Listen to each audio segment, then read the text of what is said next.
being on that side, I decided, seeing back here on Earth, I wanted to see what was going on. I did end up back at the hospital, out of my body. And of course, the only thing there is to do there would be to go see what my family's doing in the waiting room. So that's what I did. I just found myself in there with them, hanging out with them, listening to their conversations, and even chiming in a little bit. My significant other at the time, she was having a conversation with my aunt, and I was just kind of encouraging the conversation and talking like, yeah, that's a good idea. Like, yeah, you should listen to that and stuff. Hello, everyone. Welcome to Beyond the Veil. Today, we hear from Ryan McCully, who shares his profound and life-changing near-death experience. From a medical emergency that left him teetering between life and death to an extraordinary journey beyond the physical realm, Ryan recounts what he saw, felt, and learned. It's a story of peace, purpose, and a powerful message. I'm Ryan, and I had this medical emergency where it seemed as though I was bit by a spider.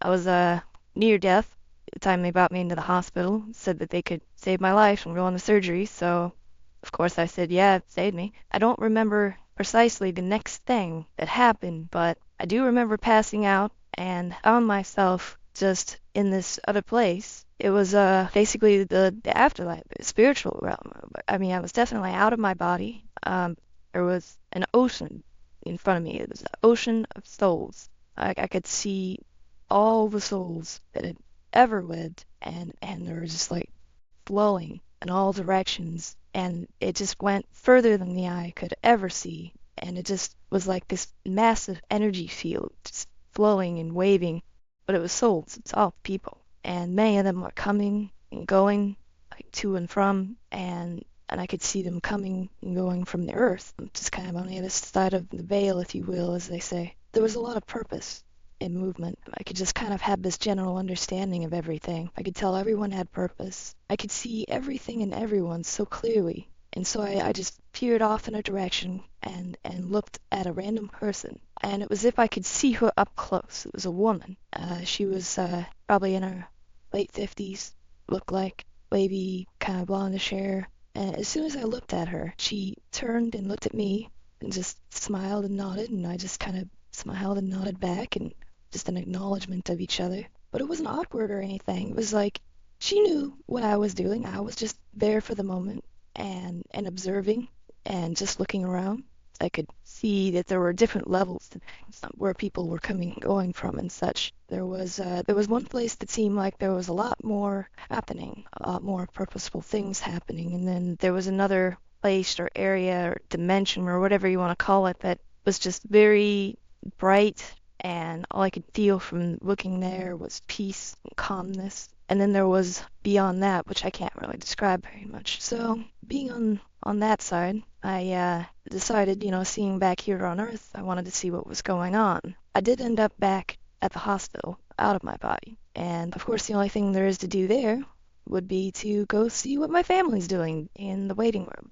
So that's what I did. I just found myself in there with them, hanging out with them, listening to their conversations, and even chiming in a little bit. My significant other at the time, she was having a conversation with my aunt, and I was just kind of encouraging the conversation and talking like, yeah, that's a good idea. Like, yeah, you should listen to that and stuff. It's almost like you know that they can still hear you. Like, we're all souls inside, so when a soul is talking to another soul, I'm pretty sure you hear it in your soul. It's something like that. I was very confident when I was speaking to my family members who were in their bodies and conscious that a part of them could hear me and understand me, and that what I'm saying to them is not in vain. That gives me a lot of optimism, and it gives me a lot of hope about the idea of my past family members and people that I've cared for that passed away, that they still see me, they still hear me, they still come and speak to me. Maybe not all the time. I don't expect there to be haunting going on, but I definitely know that does happen, and it's good to remind myself of that at times, and knowing that I know that kind of softens the blow of, the emotions of having lost people and the pain that comes with that over time, because you think, just because you can't see them, that they can't see you and that they're not there. They most definitely are there. One of the bigger takeaways that I've had from the whole thing is just knowing that. knowing that we do go on, and that the people that we've lost, they still exist. They absolutely do.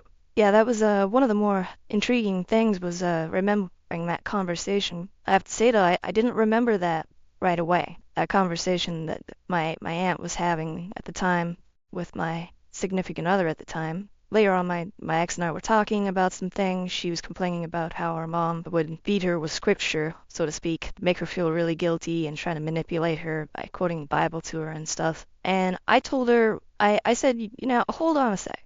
You've already had this conversation. We don't have to go over this again. I said, yeah, you were talking to my aunt about this. I can't remember where we were, but yeah, you were telling her exactly this, and she already told you. Yeah, she said, oh, honey, no, that's not right, remember? She said you should learn the Bible better than her if that's what she wants to do, so you can fire back when she tries to, manipulate you with that. And I was remembering this, and I was saying this to my ex, and then I looked up at her, and she was like this. And I was like, what? She said, you can't know that. You cannot know that conversation. You weren't there. And I was like, yeah, I was. What are you talking about? I was right there. I was even telling you that's a great idea, I mean. And she said, no, you were in surgery. We had that conversation while you were in surgery, and we were in the waiting room. And right then, it was like, boom, like a bell rang, and everything clicked. And I remembered that whole conversation. I remembered the waiting room and every detail in it, like the way that the chairs were lined out, the location of the TV, the lighting in the room even. I was like, it's kind of dark, and my ex said, oh, they turned off the lights in one half of the waiting room because my aunt was complaining about it. I'm like, oh, well, that makes sense. So it was a real, moment, really impactful moment for both of us because it was really great for me to remember that right then, and it was also really shocking to her because she knew beyond any doubt that I definitely was out of my body and that my claims were true because there's no way I could have known that otherwise. There was another thing that had happened. This happened when I came out of surgery. At some point, I realized that I wanted to stay. I was having those feelings of how great it was, and I didn't really want to come back here. There was a lot of suffering and pain and such. But then I got that notion, and I don't know if it was somebody speaking in my ear, but it was definitely the understanding that I need to go back. I need to come back here. So I went ahead and came back, even though it felt like I had some kind of a choice, which was strange. Like, if I really wanted to stay, like I could make that decision, but in my heart I knew it wouldn't be the proper decision, not the best decision. I needed to be here, so I came back, and I was a little disappointed about that, about having to come back. But it's like, okay, I know I gotta come back, so I'm coming back, and I get back, and there's my body, and I'm like, let's get on with it. It's time to get back in. And so I got back in, and the result of that was me sitting straight up in the hospital bed in the recovery room and staring the crap out of a couple of nurses because apparently I was not even supposed to be awake yet. And they were just like, whoa, they were supposed to sit in there and wait for a while for the patient to wake up and then they bring me out. But it was definitely too soon. The doctors confirmed that. My family was waiting for me and they came out and said, well, he's awake. He's not supposed to be awake, but he is, so we're going to go ahead and bring him out. And it was really weird trying to get my body to operate. I was still under the influence of the sedatives, but I was making my body work, and it was really foreign. It was like trying to operate it with chopsticks because I'm still somewhat separated and I'm doing it kind of by proxy, making myself work, and I couldn't see hardly. My eyes, everything was so bright, it was unbearable. I could barely open my eyes, and I heard these voices, and they were like, hey, are you okay? It was the nurses that I had startled. I was like, yeah, well, I can hear you, but I can't see you. Where are you? Who are you? And they're like, well, we're a couple of nurses at the hospital here. I was just like, well, I can't see you. It was really this frustrating moment. What was really strange, though, was that I could actually still see when I tried to rest my eyes, and I didn't want to stress from trying to make my eyes work, and everything was so bright. When I closed my eyes, I could actually see, like, the room, and then I could see the people in it, because I was still half out of my body and half in my body. So it was easier for me to see with my soul's eyes in the room than it was with my physical eyes because I wasn't supposed to even be awake yet. So anyways, they rolled me out though, in kind of in that condition. to the recovery or whatever room that my family was waiting for me, and they brought me out there to my family. We're in this hospital room, and I'm sure looking pretty strange to them because I'm going like this, and I'm like trying to get my hands to work, and then my body just feels so foreign to me. But I was also still half out, so I was still like seeing things and outside of my body and outside of that room even. It's a very strange thing to try to explain. That was at the point that I do remember seeing some family members. It was kind of maybe the last moment to say anything through me, because maybe I wouldn't remember later. So I had my grandma talk to me, who had passed a long time ago. She showed up, and she told me to tell her daughter, my aunt, that was in the room, that she didn't want her to be sad anymore for her mom. She told me to tell her that she doesn't want her up at night crying for her anymore, and that it's okay, and she's okay, and then everything's all right, and she doesn't have to do that. She wants to see her happy, not sad. And my aunt told me that no one ever knew that she stayed up and was up at night many times a week crying for her mom. And it was quite a revelation for me to know how much my aunt still hurt over that loss. And I was really happy that I was able to give her a message from her mom about that.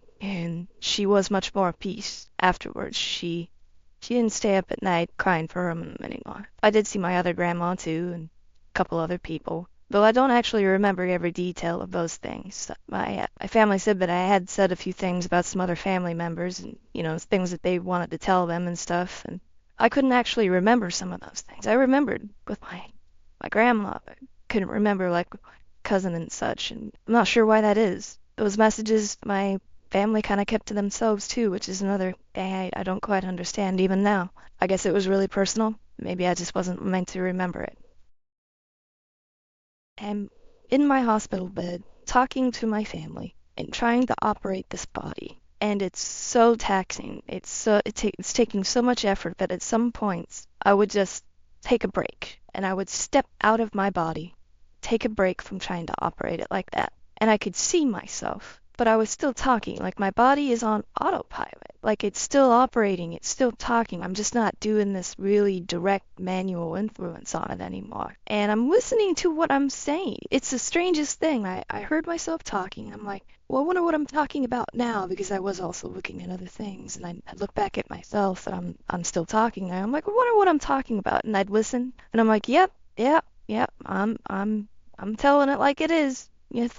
I can't explain how that works exactly, but that definitely was part of the experience, and it made perfect sense to me while I was out of my body. But now thinking about it now, I'm like, I don't know how in the world, like we go on autopilot. What is that? And I don't know, but I definitely was. Like I was speaking, and I wasn't even listening to myself. I was looking through other parts of the hospital from there. I was looking down through the floors and looking around and just looking back at my body, and then I'd want to get back in, and I'd come back in, and I'd get back to work and make it operate the way that I want it to and everything. And I'm not sure how to explain that. It's just really weird, but it was really cool too, actually. It's quite enlightening in ways that I can't really explain.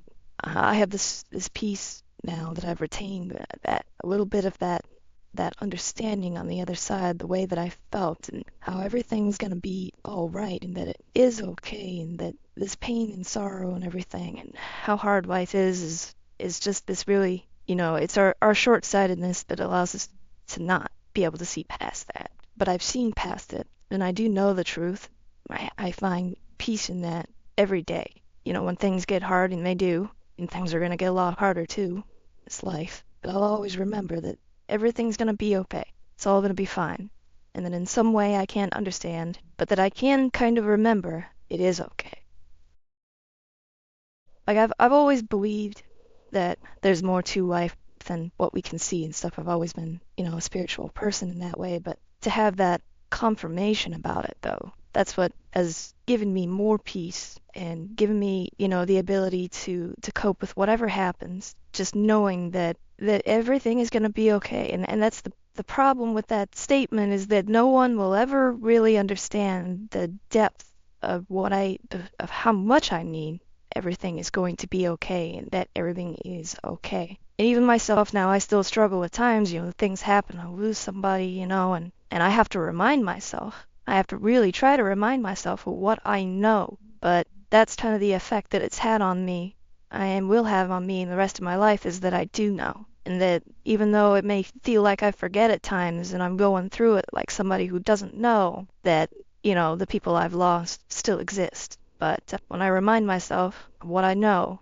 and I know they exist, and when I lose someone, I don't mourn them like I would have before with any uncertainty. I mourn not seeing them here now, but I don't mourn them as if they don't exist. Like I know they're there, and I know that I'm gonna be there too, again. And this really does affect me, and has affected me in more ways, than I can really exemplify. It's this peace and understanding that goes so deep down in my soul that it's so hard to explain, but it sticks with me forever though. And I'm a generally happier person, generally more hopeful person, and way more well adjusted to whatever happens to me in life because I know about the other side and I know